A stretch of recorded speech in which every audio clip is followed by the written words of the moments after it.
on this first off-season edition of Worst to First. I, Brian Stewart, joined by Matt here. We are going over the quarterback carousel. Matt, this started a few years ago in the NFL. I don't remember. Maybe it was 2019, 2020.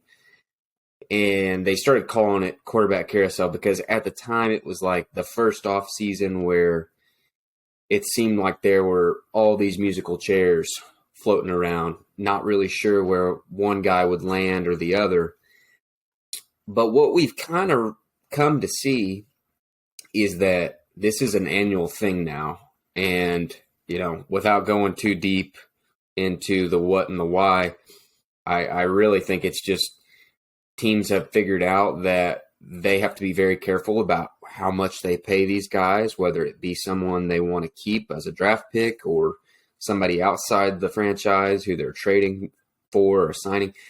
Teams are a little more careful about who they marry long-term at the quarterback position. And so this is how every year it seems half the league is looking for a new guy. Don't know if the number's quite that high. It probably is, though, because in this episode, we're going to go through now the list of teams we're going through one by one. We're going to say not only what we would want to see happen, but we are going to predict who their quarterback is going to be, what they're going to do. And we have a list of 12, 13 teams right now.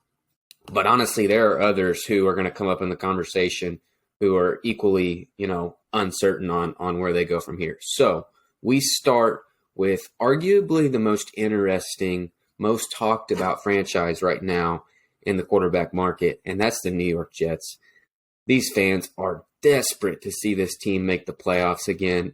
The roster is there, but this position is unsettled. Zach Wilson is a bust like never before. Well, actually, like every time before the Jets draft somebody. With a mother, yeah. Hey, he's winning in that sense. But, man, I'm going to give you the first crack at it here. And I don't care if you want to start with the prediction or if you just want to talk about what you're hoping to happen. Mm-hmm. I want to know what are the Jets going to have at the QB position in 23? Yeah, man, exciting time of year for a lot of teams. This is the part of the season where teams are revigorated with new hope. Maybe they're going to find the guy to take them to the promised land. Maybe they're going to get a bridge guy. Maybe they're going to get a rookie quarterback that they can build a great roster around. And you know what? Maybe make a surprise run. The question is, I was talking to someone else today, actually, about the New York Jets. They think they're a quarterback away.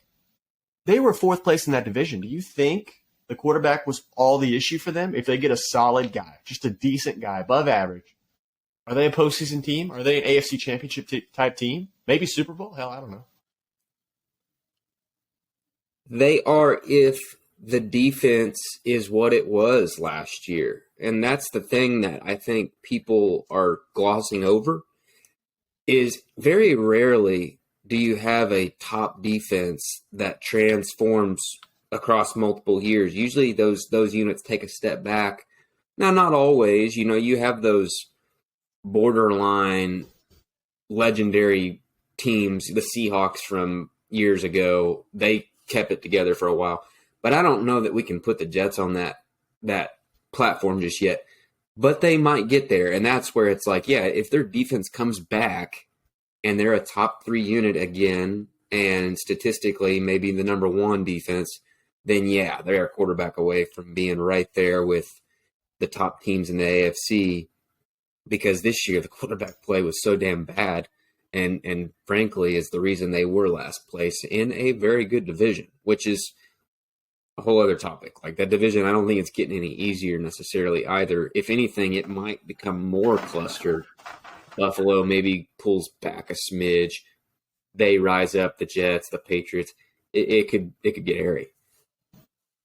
Absolutely. So I don't know if you've been hearing any particular rumors. The only things that I've heard, maybe the off chance Aaron Rodgers gets traded there. But a lot lately I've been hearing that Derek Carr is like probably a meeting or two away from actually just being signed if, he comes to the table and likes what they have to offer. So right now, my gut is saying that they're going to go with Carr. And I mean, if I was him, I don't know that I would go there, particularly of all the options out there. But that seems to be where I'm leaning, where they're leaning. That feels like that's what's going to happen. I don't know what you're thinking. So to start out with what I want chaos. And to me, chaos is Aaron Rodgers.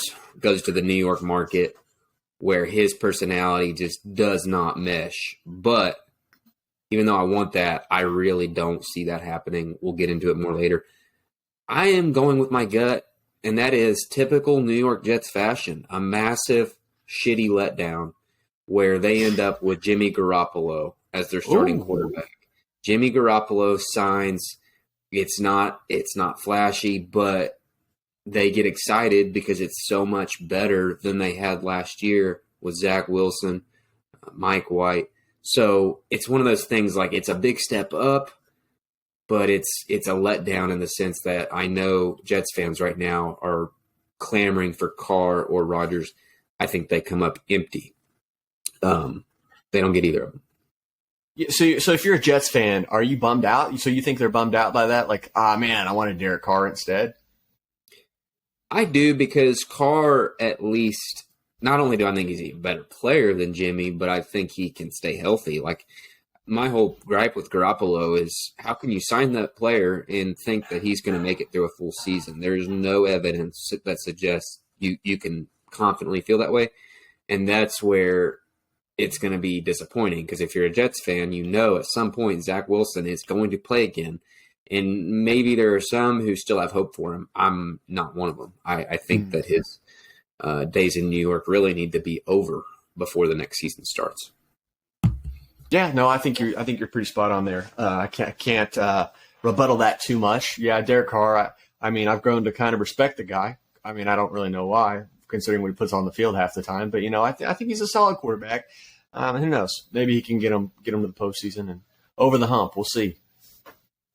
Carr will come up later in my prediction, of course. But yeah, in a weird way, I'm excited for him because he gets that chance that he's probably wished in a weird way he had a long time ago, to prove that the dysfunction and the disappointment was more to do with the organization he was tied to than he himself. And so we'll see